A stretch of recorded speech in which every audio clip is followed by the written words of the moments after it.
Malam itu, jagat raya seolah sedang menahan napas. Lereng Gunung Lawu yang biasanya megah, kini tampak seperti raksasa hitam yang siap menelan apa saja yang berani melintasi punggungnya.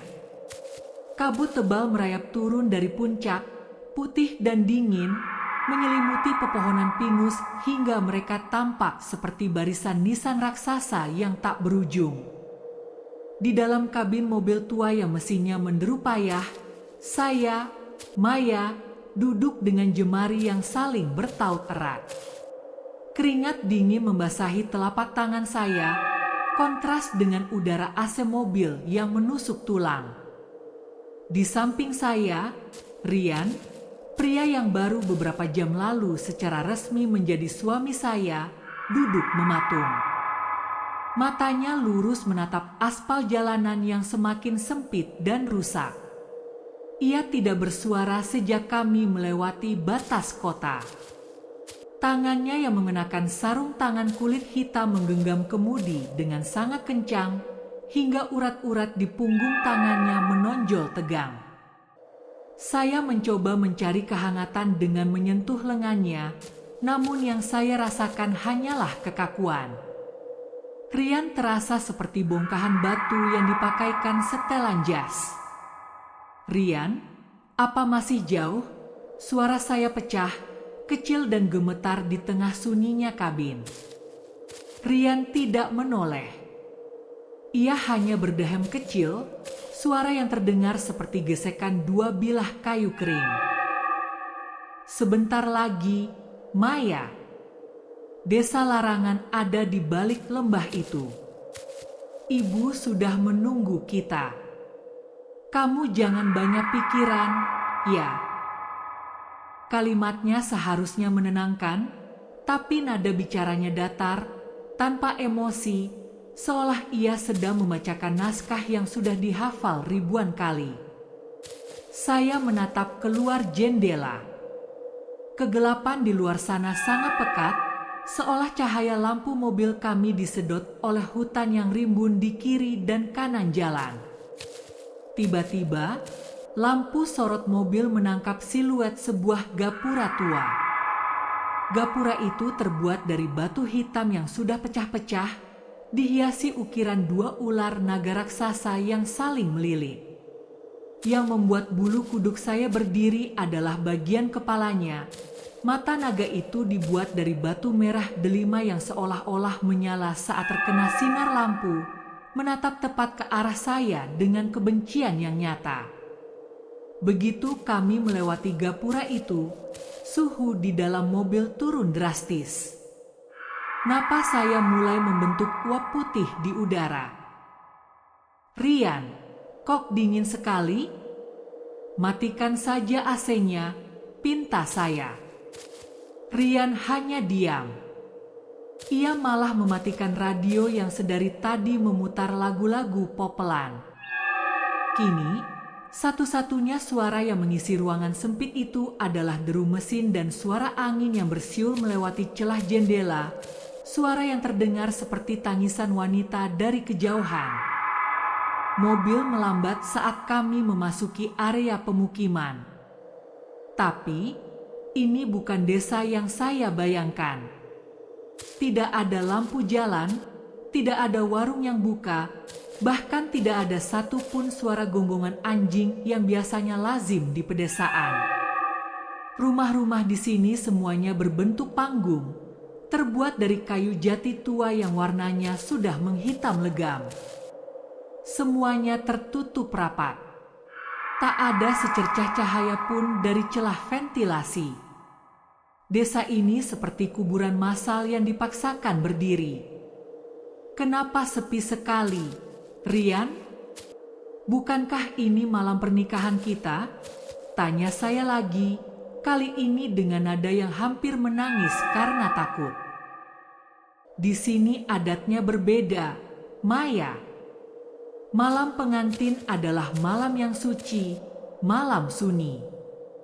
Warga menghormati kita dengan tetap di dalam rumah," jawab Rian tanpa ekspresi sedikit pun. Mobil akhirnya berhenti di depan sebuah rumah panggung yang paling besar di ujung jalan. Rumah itu tampak angkuh, berdiri di atas tiang-tiang kayu raksasa yang diukir menyerupai sisik binatang. Bau anyir yang sangat tajam tiba-tiba menyeruak masuk ke dalam mobil, membuat perut saya mual seketika. Itu bukan bau sampah, tapi bau sesuatu yang mati, atau sesuatu yang sudah lama membusuk namun tetap dipaksa ada. Di teras rumah yang remang-remang, hanya diterangi sepasang obor yang apinya menari-nari di tiup angin, seorang wanita tua berdiri menunggu. Ia mengenakan kebaya hitam beludru yang sangat lusuh.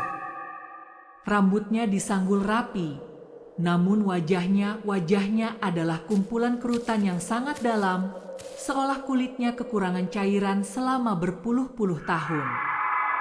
Namanya adalah Ibu Nyai, ibu mertua saya yang katanya sedang sakit keras. Tapi saat ia menatap saya, matanya yang putih seluruhnya, tanpa pupil, seolah mampu menembus jantung saya. Ia tidak bicara. Ia hanya menyodorkan sebuah nampan kuningan berisi bunga melati yang sudah layu dan segelas cairan merah kental. Minum dulu, enduk. Biar darahmu manis buat suamimu. Suaranya parau, berat, dan bergetar di telinga saya seperti desisan. Saya memandang Rian, memohon perlindungan lewat mata saya. Tapi Rian justru menatap saya dengan tatapan yang kosong. Ia melepas sarung tangannya perlahan, dan untuk pertama kalinya saya melihat tangannya yang pucat pasi, dengan kuku-kuku yang tampak lebih panjang dan melengkung dari pagi tadi. Minum, Maya. Itu syarat kita bisa masuk ke kamar pengantin, bisik Rian. Tangan saya gemetar saat meraih gelas itu. Cairan di dalamnya terasa hangat, berbau besi yang kuat. Darah. Saya tahu itu darah, tapi ketakutan membuat saya kehilangan akal sehat. Saya meminumnya sedikit, dan rasa anyir langsung meledak di pangkal lidah saya. Saat itulah, pintu rumah kayu yang berat itu terbuka lebar dengan sendirinya, mengeluarkan suara derit yang panjang, seolah-olah rumah itu sendiri sedang menjerit menyambut tumbal barunya. Malam pertama saya bukan dimulai dengan cinta, melainkan dengan aroma kematian yang sudah menunggu di balik pintu jati yang gelap itu. Langkah kaki saya terasa sangat berat saat melewati ambang pintu rumah panggung itu. Kayu jatinya yang menghitam seolah bergetar di bawah telapak kaki saya yang dingin. Di dalam, ruangan itu sangat luas, namun terasa sesak. Langit-langitnya tinggi, dipenuhi dengan gantungan-gantungan kain putih yang sudah menguning, melambai-lambai pelan ditiup angin yang entah masuk dari celah mana. Tidak ada lampu listrik di sini. Hanya ada belasan obor dinding yang apinya bergoyang gelisah, melemparkan bayangan-bayangan panjang yang meliuk di dinding kayu, seolah-olah bayangan itu memiliki nyawa sendiri dan sedang menertawakan kedatangan saya. Di tengah ruangan besar itu, puluhan orang sudah duduk bersila secara melingkar. Mereka adalah warga desa Larangan, tamu-tamu undangan pernikahan kami. Namun, suasana di sana jauh dari kata pesta. Tidak ada alunan gending yang ceria, tidak ada aroma masakan yang menggugah selera. Yang ada hanyalah keheningan yang memekakkan telinga. Para tamu itu semuanya mengenakan pakaian adat Jawa kuno, kebaya lurik kusam untuk para wanita dan beskap hitam pudar untuk para pria. Yang paling membuat jantung saya hampir copot adalah ekspresi mereka. Mereka semua menatap lurus ke arah saya dan Rian yang berjalan menuju pelaminan kayu di ujung ruangan. Tatapan mereka kosong, datar, seolah mata mereka hanyalah lubang gelap tanpa bola mata. Kulit wajah mereka tampak sangat kering, seperti kertas kuno yang ditarik paksa menutupi tulang tengkorak. Tak ada satupun yang berkedip. Tak ada satupun yang bernapas dengan normal. Ruangan itu hanya dipenuhi oleh suara hembusan napas yang panjang dan berat secara serempak. Haah. Rian menuntun saya duduk di kursi pelaminan yang terbuat dari kayu jati tua dengan ukiran sisik naga yang sangat tajam. Kursi itu terasa sangat dingin, sedingin es, seolah-olah kursi itu baru saja dikeluarkan dari dalam tanah kuburan. Rian duduk di samping saya, punggungnya tegak kaku, tangannya yang bersarung tangan kembali menggenggam tangan saya. Namun kali ini, genggamannya terasa berbeda. Saya bisa merasakan sesuatu yang keras dan tajam di balik sarung tangan kulitnya, sesuatu yang menekan kulit tangan saya hingga terasa pedih. Jangan takut, Maya.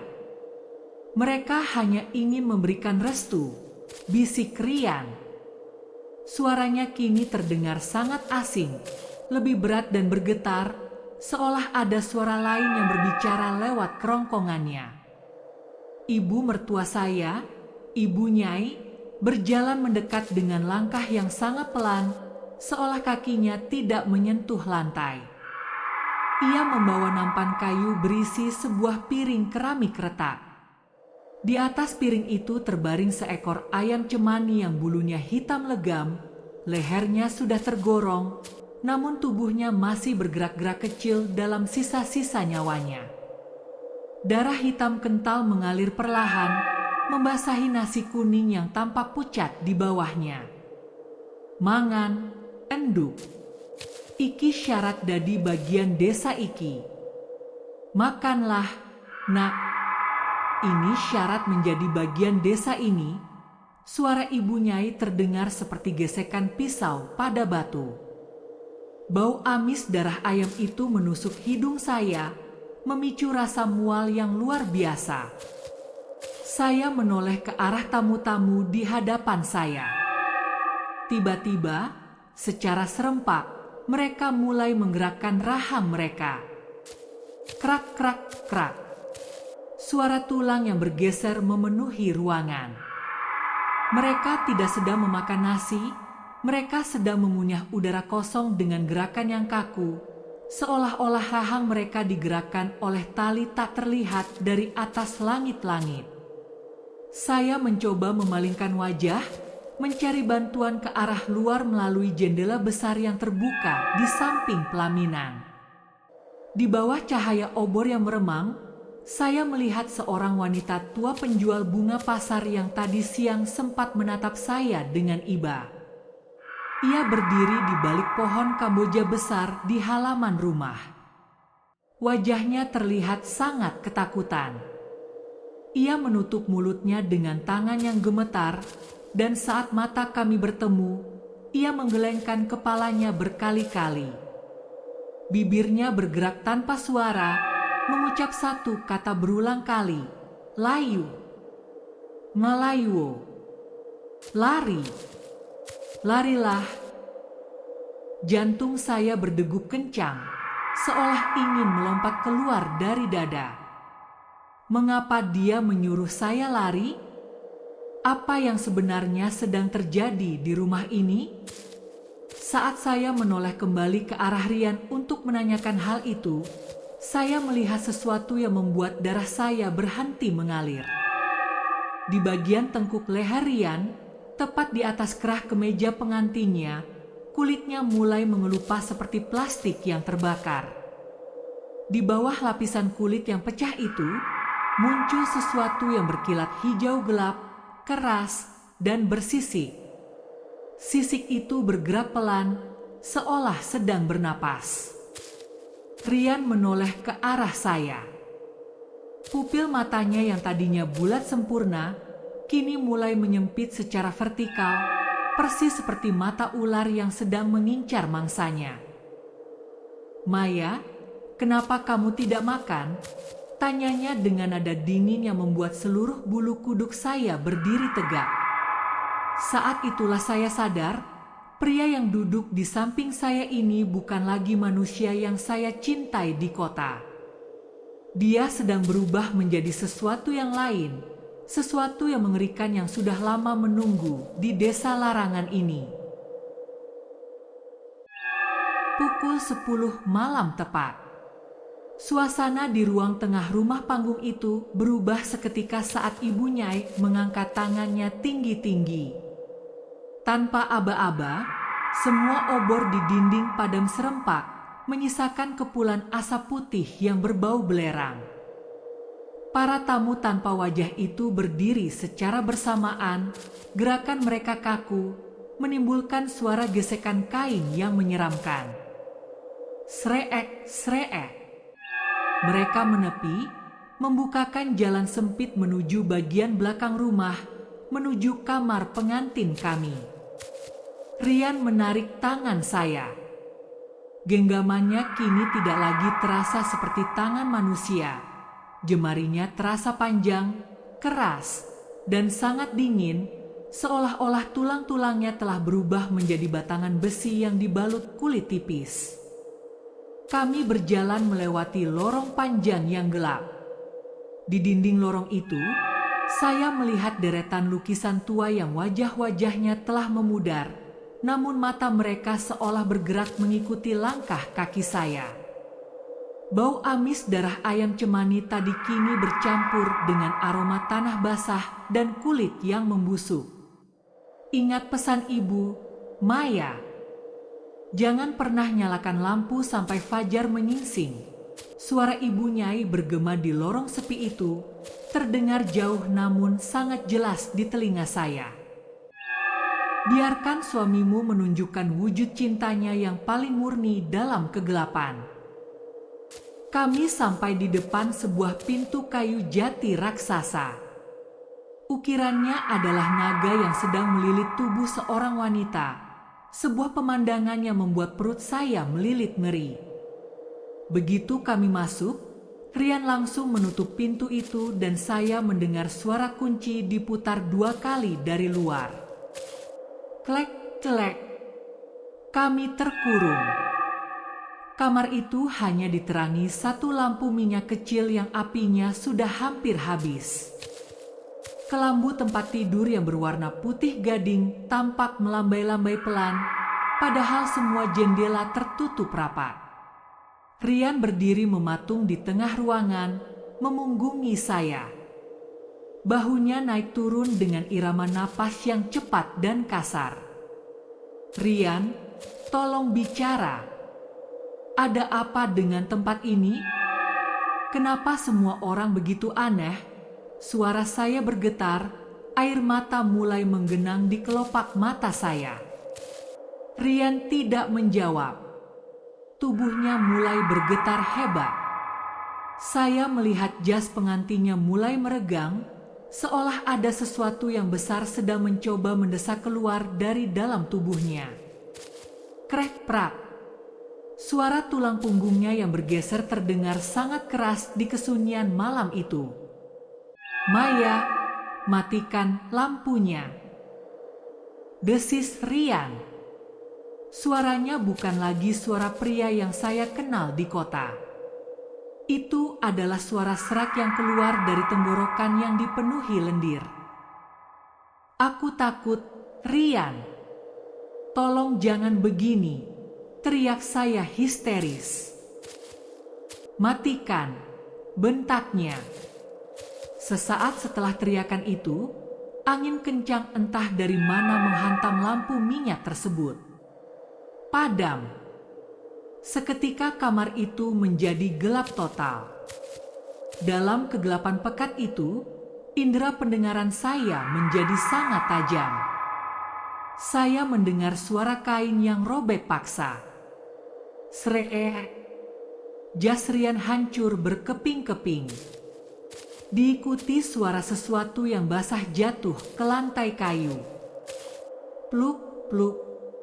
Itu adalah kulit manusia, Kulit riannya mengelupas dan jatuh seperti pakaian lama yang dibuang. Saya mundur hingga punggung saya membentur lemari tua. Di tengah kegelapan, saya melihat 2 titik cahaya kuning neon muncul di tengah ruangan. Mata itu bukan milik manusia. Itu adalah mata pemangsa yang sedang menatap saya dengan lapar. Saya mendengar suara desisan yang panjang. HSSSSSSSSSSTTT. Dan suara gesekan sisik yang keras di lantai kayu, bergerak melingkar, seolah-olah sedang mengurung saya di sudut kamar yang dingin itu. Kegelapan di kamar itu terasa seperti hidup, seolah-olah ia memiliki berat yang menekan dada saya hingga sesak. Saya meraba-raba saku kebaya, mencari ponsel yang tadi saya selipkan. Dengan tangan yang gemetar hebat, saya menekan tombol power. Cahaya putih dari layar ponsel itu membelah kegelapan seperti pisau tajam. Dan saat itulah, saya berharap saya tidak pernah melakukannya. Di atas ranjang pengantin kami, bukan lagi Rian yang saya lihat. Sosok itu telah berubah total. Jas dan kemeja pengantinnya sudah hancur menjadi serpihan kain yang berlumuran lendir bening. Makhluk itu kini memiliki tubuh yang panjang, ditutupi oleh sisik-sisik hitam keunguan yang berkilat tajam seperti mata pisau. Lehernya memanjang, dan kepalanya masih memiliki sedikit sisa wajah Rian, namun rahangnya telah membelah hingga ke telinga, memperlihatkan barisan gigi yang runcing dan melengkung ke dalam.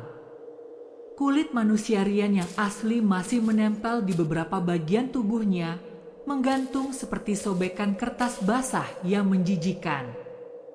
Makhluk itu menoleh ke arah saya, mata kuningnya yang besar berkedip dengan selaput bening yang bergerak secara horizontal. "Maya, kamu milikku," desisnya. Suara itu kini murni berasal dari gesekan pita suara reptil yang dipaksa bicara. Lidah makhluk itu keluar, panjang, bercabang, dan berwarna merah tua, mencicipi udara dengan gerakan cepat. Ia mulai merangkak turun dari ranjang. Gerakannya tidak lagi seperti manusia. Ia melata dengan kaki-kaki yang kini memiliki cakar hitam panjang yang menggaruk lantai kayu. Serik, serik, serik. Saya menjerit sejadi-jadinya, tapi suara saya seolah tertahan oleh tebalnya dinding kayu jati rumah ini. Saya menyadari satu hal yang mengerikan. Darah ayam cemani yang saya minum tadi, itu bukan sekadar syarat adat. Darah itu mengandung sesuatu yang membuat penciuman makhluk ini terkunci pada saya. Saya bisa melihat lubang hidung makhluk itu bergerak-gerak, mengikuti aroma tubuh saya yang kini sudah manis bagi mereka. Makhluk itu melompat ke arah lemari tempat saya bersandar.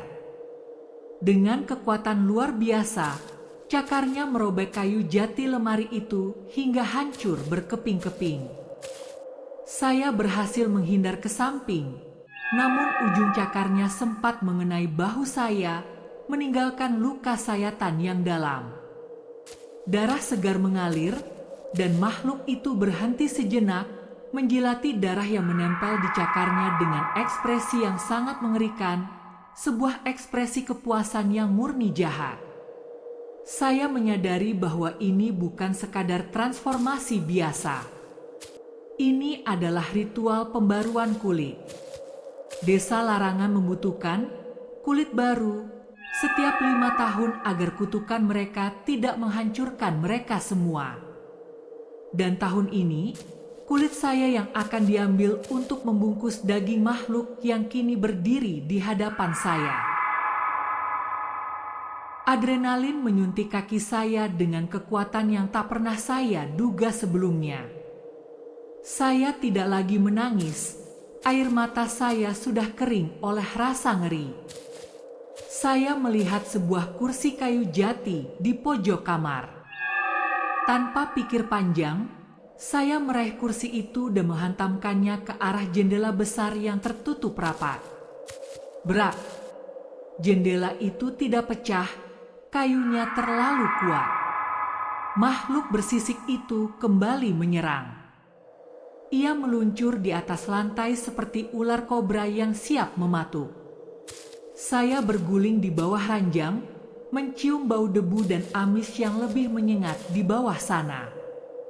Di kolong ranjang itulah, tangan saya menyentuh sesuatu yang dingin dan tipis. Saya menariknya keluar sejenak. Itu adalah sebuah bingkai foto tua yang tersembunyi. Foto seorang wanita muda dengan gaun pengantin yang sama dengan yang saya pakai, namun matanya telah dicongkel keluar. Saya tersadar, saya bukan yang pertama.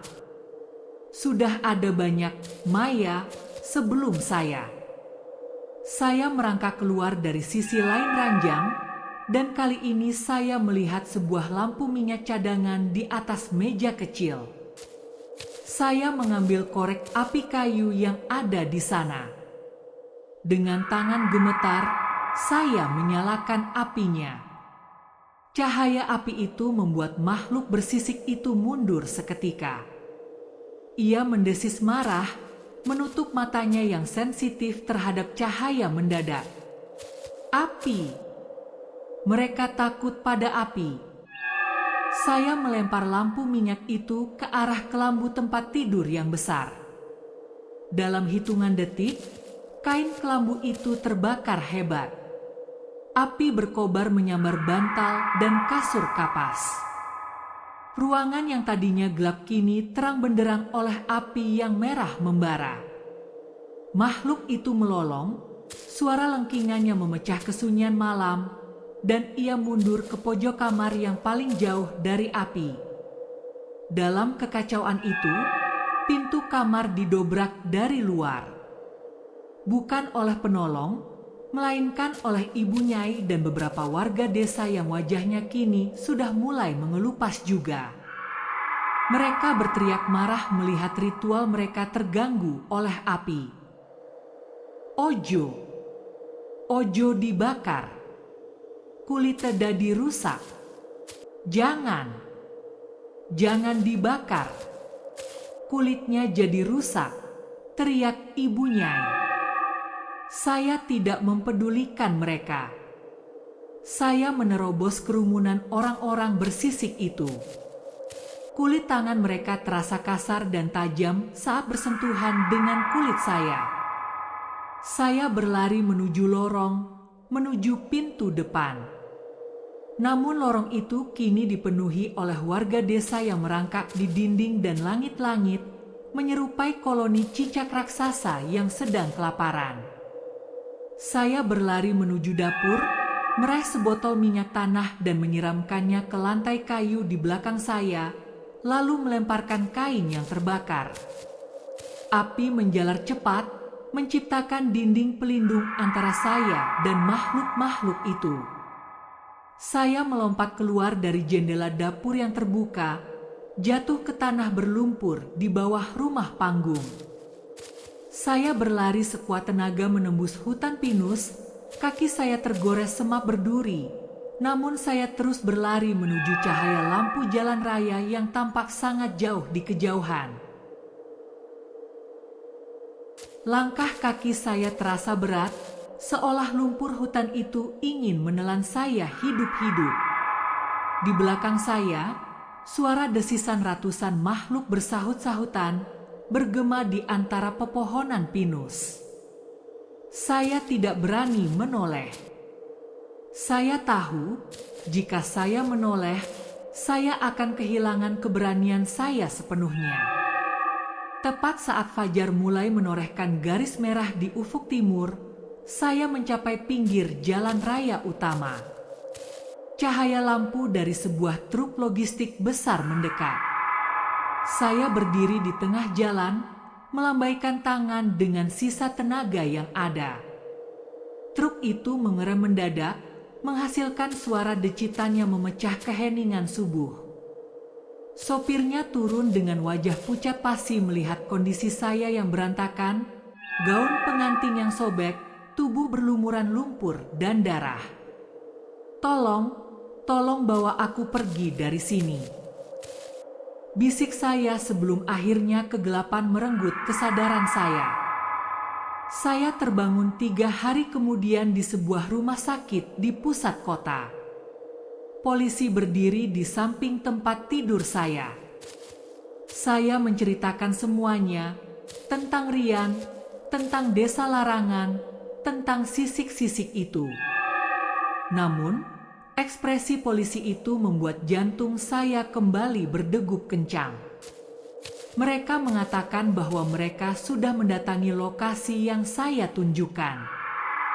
Mbak Maya, di sana tidak ada desa, kata polisi itu pelan. Yang kami temukan hanyalah sebuah rumah tua yang sudah runtuh dan terbakar habis puluhan tahun lalu. Kami menemukan kerangka manusia di dalamnya, kerangka seorang pria yang mengenakan setelan jas pengantin kuno. Dunia saya seolah runtuh. Rian yang saya cintai selama 1 tahun di kota. Siapa dia sebenarnya? 2 minggu setelah keluar dari rumah sakit, saya mencoba kembali ke kehidupan normal. Saya pindah ke kota lain, mengganti nomor telepon, dan mencoba melupakan memori terkutuk itu.